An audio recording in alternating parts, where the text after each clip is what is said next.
Pokemon Vintage White is a difficult ROM hack.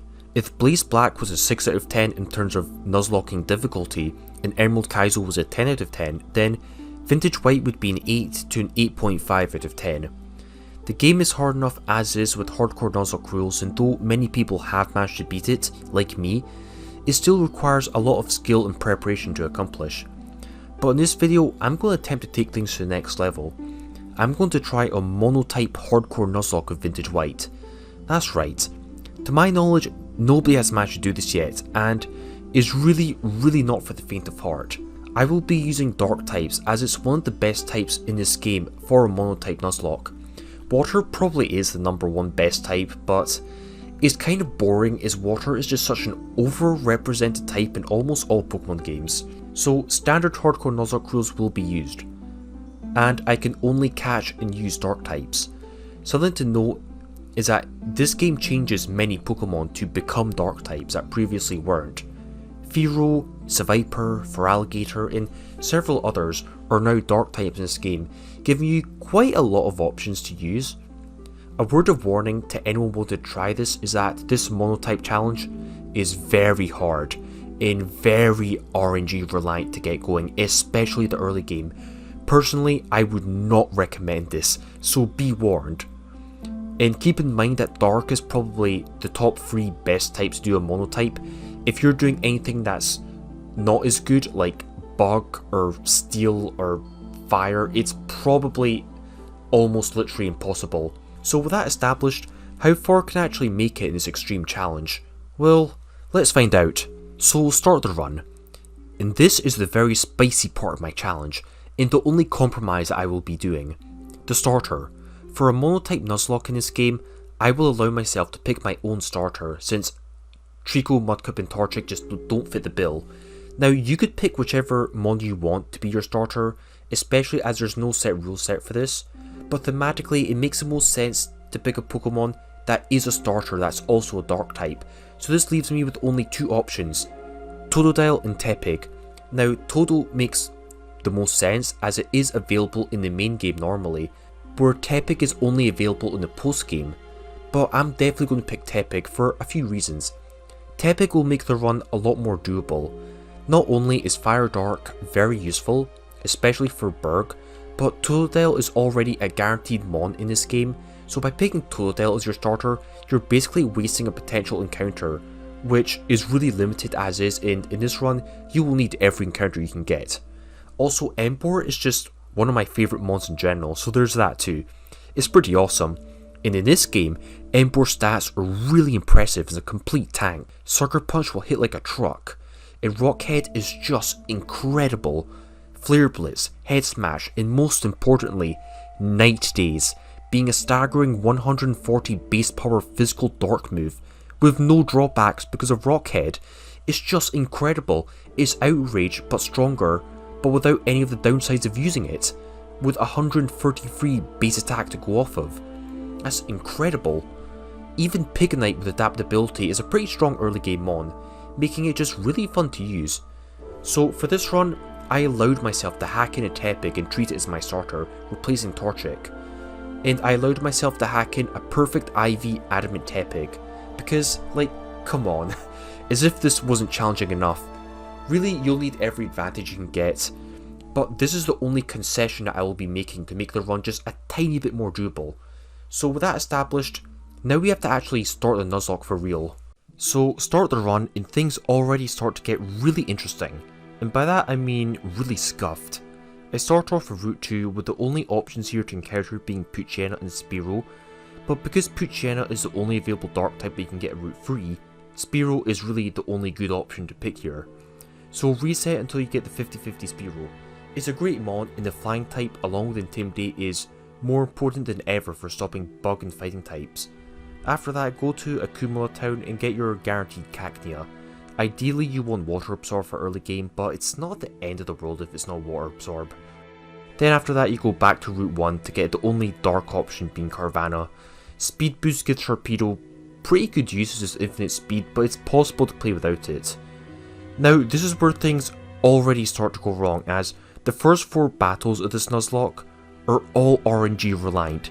3 of my mons are glass cannons, and Tepig, for some reason, no longer learns Flame Charge like it did in the base game. It only gets a fire move, Flame Wheel, at level 15, which is right at the level cap, which is big yikes. That means I have to make do with Ember, with Adamant Nature, and the first battle already requires me to dodge a crit. Even Bianca is rough, as Tepig isn't even a guaranteed switch-in encounter to Trico. You need to dodge a crit against it with Razor Leaf, which is pretty rough. Then there's the Dreamyard trainer, whose Clefairy has a chance of just ending your run with Double Slap. I say that because if you lose a Mon this early on in the game, you absolutely might as well just reset. Cacnea clutched so hard hang on with 1 HP, and got the Leech Seed for the win. But after that, I've literally just started and I'm already holding on for dear life. The good news is that after that I get a new encounter now, and man do I need it. Now the only options here are Spoink and Houndour, and though Spoink is really powerful at this point in the game all the way up until you beat Lenora, and Grumpig is a really good mon, I argue that Houndour is just definitely better for this Nuzlocke, even though Houndour is a lot worse for the first split. You just need fire coverage, especially for Berg. I absolutely would not have made it this far in the run without it. Also, my Houndour having Lonely Nature with max attack and special attack IVs was incredibly helpful. But yeah, split 1 is going to be a big dice roll without Spoink. Charon's Eevee is also just a crit demon, but now Tepig finally has a strong stab move. It can just hit it like a truck with adaptability. But wait, the split isn't even over yet. Waitress Tia was surprisingly easy, but the first gym leader is just way harder without Spoink. The lead Tentacle is only a threat, but with Acid Spray and 100% accurate Supersonic, it's just an RNG machine that can also outspeed everything on my team. If it wasn't for Spearow snapping out of confusion, I would have just lost right there, but once a Jellyfish goes down, I just win as Water Absorb Cacnea can clean up. I've never struggled this much in the first split of this game. That just goes to show how hard these Monotype runs are. I had to dodge maybe 10 crits or so, which is big yikes. But the good news is that things get way better for a while. I can start evolving some of my mons, which is great because Fearow and Mytiena, which I'm about to get, are technically fully evolved mons before the second gym, which makes them really powerful for this part of the game. Even Pignite with its GMO, Adamant Nature, perfect stats and adaptability is very nice. The only issue is Pignite just doesn't have good moves yet, it's only got Flame Wheel. But the game getting easier is really clear from how I just booty blast the next couple battles with my mons. Then get my Root Free Poochyena. It is in fact going to be an Intimidate Mytiena, but the ability on it really isn't that big of a deal anyways. Quick Feet can be marginally useful anyways. Oh yeah, I almost forgot. We get a very good Dark type in Wellspring Cave. Larvitar. Oh baby, this is going to be awesome. Battle Armor Tyranitar is just beautiful. Then the final mon I get for this split is Shuppet. You can go for Grimer, which is a very good mon, but Shuppet is just way too good for Lenora, which you will see. N was the only difficult fight in this split, and I did have to dodge crits. Hitmontop was a threat to my team, and Sunboost and Ninetales did a huge chunk to Fearow. My way of getting past the Hitmontop was to pivot around by switching out my weaker mons, while Houndoom at full health can just fire off Sunboosted fire moves. Because the AI sees kill on Fearow with priority Mach Punch, it'll always go for it, so Houndoom is just free to fire off its moves. After Hitmon goes down, I just win the fight.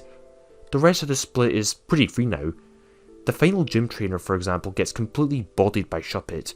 Dark Ghost completely invalidates several mons, and an otherwise difficult trainer is now completely powerless to resist my edginess. Though Larvitar's stats are pretty weak, a rock type with Eviolite is still a pretty good pivot mon for now. It's time for Lenora, and this fight was really easy actually. Hell, I didn't even need to edge my mons for this because my cranium is just too big.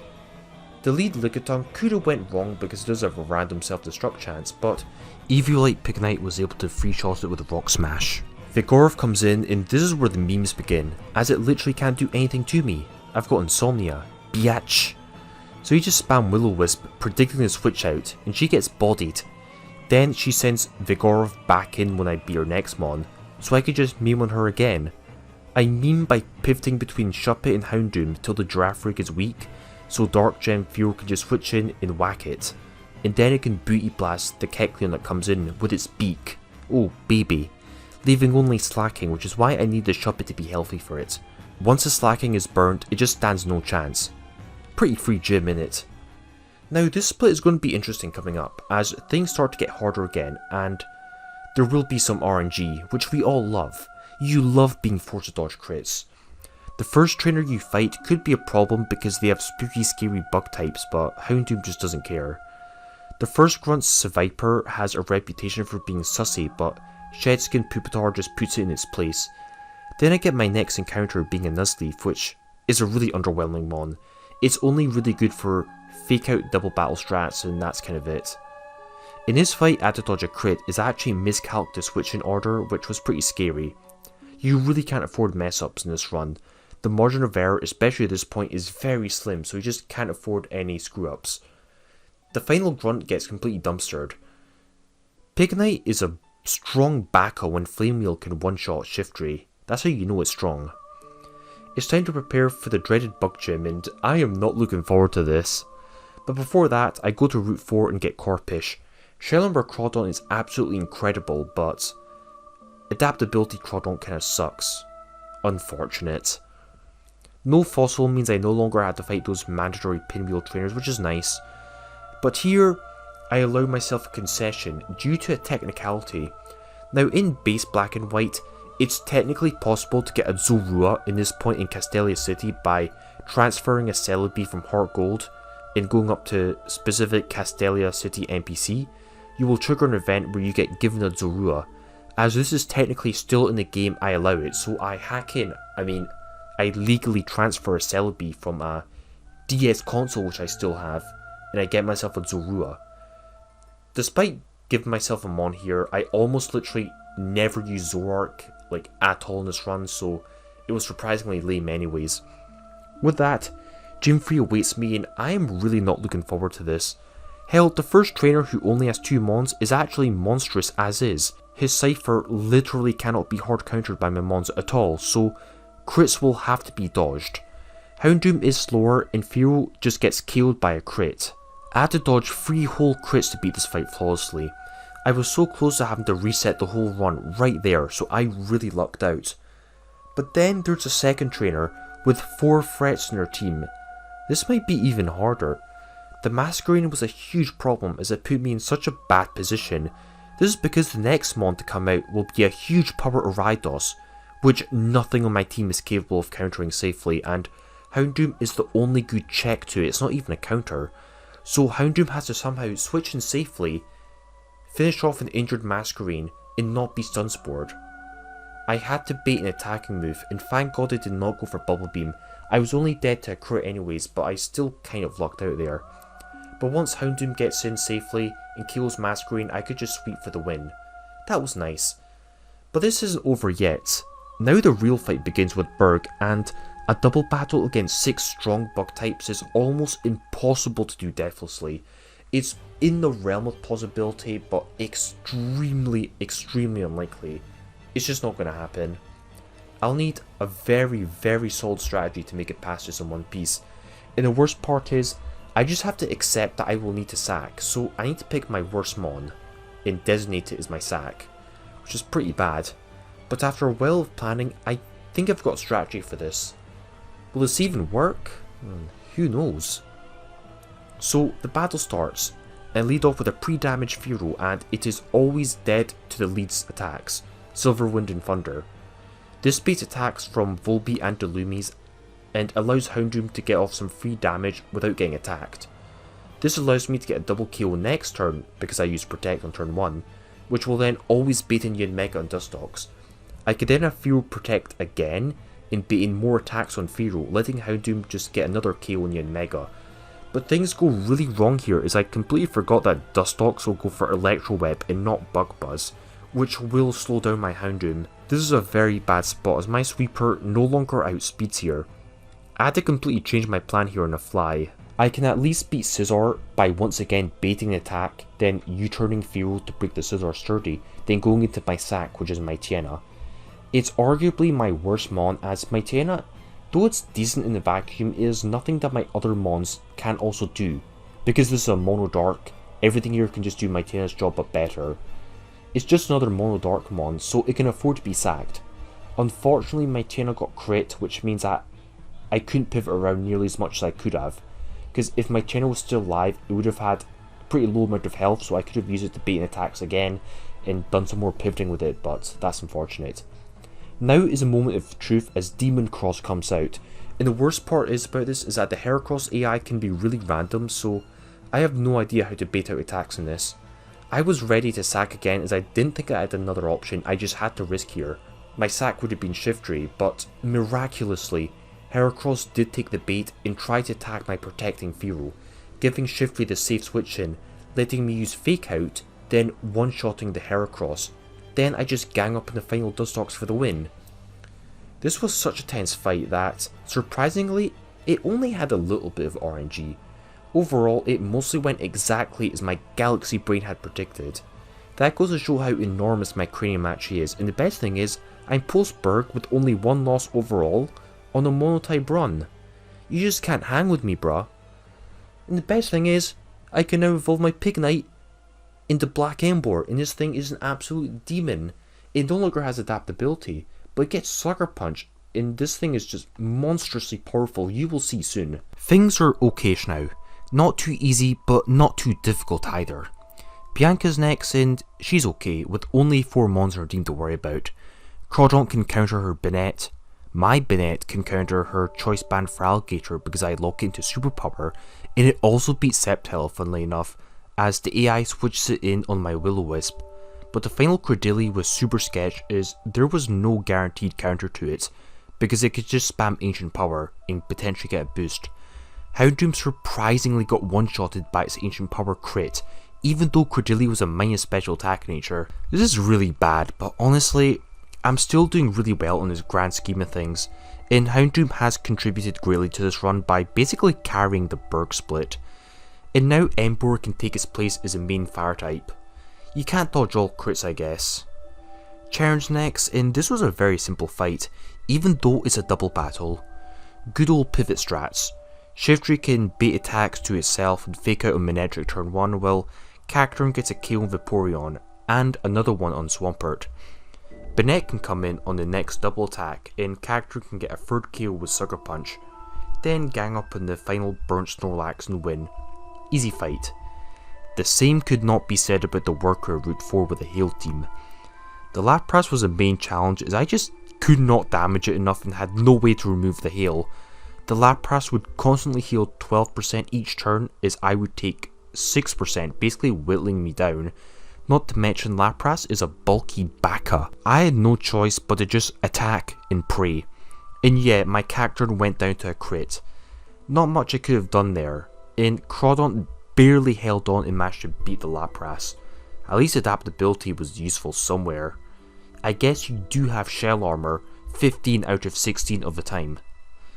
And as if this wasn't bad enough, I almost got swept by the final Frostlass, which completely trolled me with double team, dodging almost literally all of my attacks, so little spazoid. Get shreked. At least in the Nimbasa Plasmic run was easy to beat as Banette completely memes on Ursaring and just messes with the AI, and then Torpedo can get 2 KOs, which is pretty sweet. Here I finally get 3 new encounters which I desperately needed. I get Seviper, which is okay-ish, Muck, which is great, though this one had horrible IVs, and finally I get the big bad Bootygator in Lost Run Forest, which is a great mon. Things are getting a bit better now. Nimbasa Sand Team N is next, and this was easy. Pre-damage Crawdaunt bait attack to itself, so it and Ember can get a double KO at the same time. Then Crawdaunt still baits attack the turn after because my Ember has Shuka Berry, so Sandslash no longer sees kill with Drill Run. See? My brain is just incomprehensibly galactic. Get on my level. What wasn't galactic brain though was that I decided to flame forward the Cacturn, even though I'm pretty certain that Heat Crash would have actually KO'd it. That was not PogChamp, but it didn't even matter. I was just holding back, you see. Anyways, easy fight. Now I can just blast my way through to Elisa, which was okay-ish to beat. Usually Elisa is very hard without Lightning Rod Cheese, but I managed to find a decent strat anyways. Shiftry can fake out Plusle, it's one good niche, and Ember can Dark Gem Sucker Punch, which somehow takes out the Minion in one hit. The pig is just demonic. Pidgeot is baited next, which is great because Shiftry can protect the bait Hurricane while Ember can just throw hands at it. I got lucky because Plusle chose not to Thunder Wave, and another thing, I like how Shiftry's poo-poo defenses are actually working in my favour by enabling good pivot strats. Electrode was a bit sussy as it was a random attack, but I protected on Ember and decided to attack with Shiftry, which ended up being the right prediction as the Electrode tried to attack the Ember, but it couldn't because it was using Protect. It's too free, and I'm just too good. Electrode can get up out now, but the Monotype was a bit Chad-ilicious, as it has Aura Sphere and Flamethrower, which can deal a lot of damage. I cannot afford to lose Ember. Plusle isn't a threat, so I need to switch around so Shiftry can come back in, fake out the Monotype while the Mon in the other slot can slam the Monotype, and I do manage to pull this off, leaving only Magazone to deal with here, and I had to dodge a crit. I can use Pupitar to switch in safely, then pivot by baiting Energy Ball, going back into Shiftry so my other Mon can just attack, allowing me to just gank on Magazone and clip it. Gets wrecked. I got a bit lucky, I guess.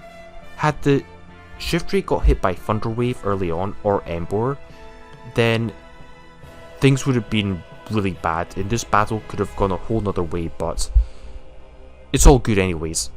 Now I'm firmly in the mid game, and things, they're only going to get harder from here on out. Charon is next, and this was an embarrassing fight for me.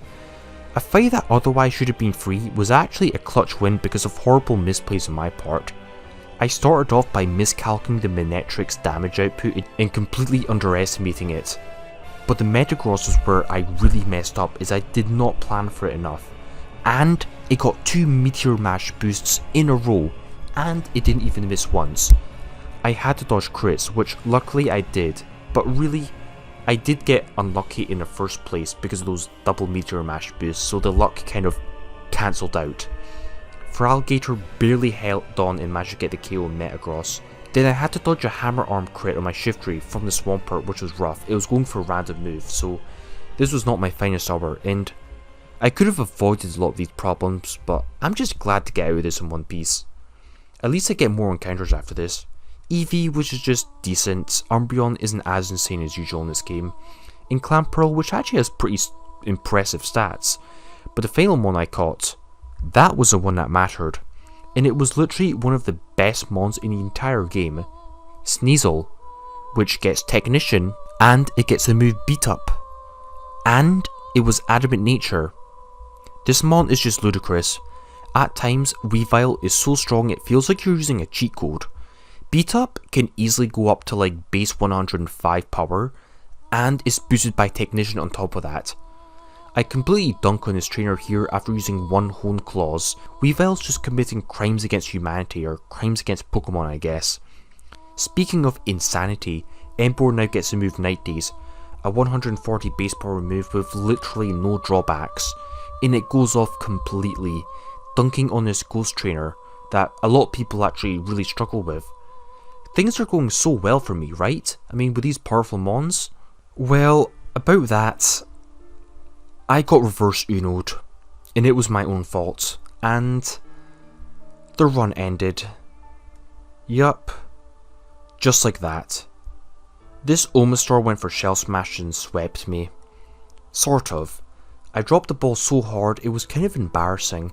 I completely forgot that my Shiftry actually held the Yache Berry, so it was not dead to Omastar's Ice Beam, so it was most likely going to go for Shell Smash. But for some reason I thought it would Ice Beam, so I decided to switch into T-Tar for some reason. And another really stupid thing, the reason why this was such an issue in the first place was because I calced pre-fight that my Shiftry actually sped type with the Omastar at level 56, and I should have went to level 57 so I always outsped it, so this wouldn't even be a question on what move the Omastar was going to use, but I just forgot to do it for some reason. Another thing was that I forgot to put my Pasho Berry on Tyranitar, so it was always dead to Shell Smash Surf. Actually, I didn't forget, I actually knew about Pasho Berry Tyranitar, I just couldn't be bothered going to peaky hacks and hacking it in, so that was just complete hubris. The dumb thing was that I never realised, once the Omastar set up with Shell Smash and got the first KO, I literally thought that I was just going to get completely swept right here. So I lost 2 more mons, and then I realised right after that, wait, this thing is -1 defense. Dark Gem Embor with Sucker Punch can actually beat this Omastar, but I just never realised that. So I could have beaten this fight with only 1 loss, had my brain functioned properly, but it just didn't for some reason. My brain just went offline. I don't know what happened. I guess I was speedrunning really hard. But after getting multiple losses from that one battle, I just decided to rage quit the run. The reality was, regardless of that, it was only a matter of time before I lost this run anyways, despite how good I was doing until this point. And that's the real problem with this monologue. From here until the rest of the game, I literally only get 3 more encounters until the Pokemon League.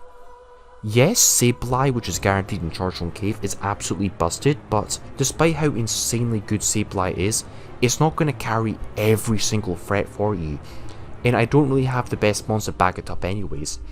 The only other mons I get from here to the end of the game are Murkrow at Celestial Tower guaranteed, and Route 9 I can get like a Spoinker and Absol, and that's basically it. I barely get any more resources to keep this run going, and it's only a matter of time before I will just run out and just bleed out anyways, ending the run. I know that Clay is almost literally impossible to beat without sacking at least 1 mon anyways in a Mono Dark run, and on top of that, the probability that I beat Bianca, clear out Chargestone Gauntlet, and Chargestone N without any additional losses is very, very low.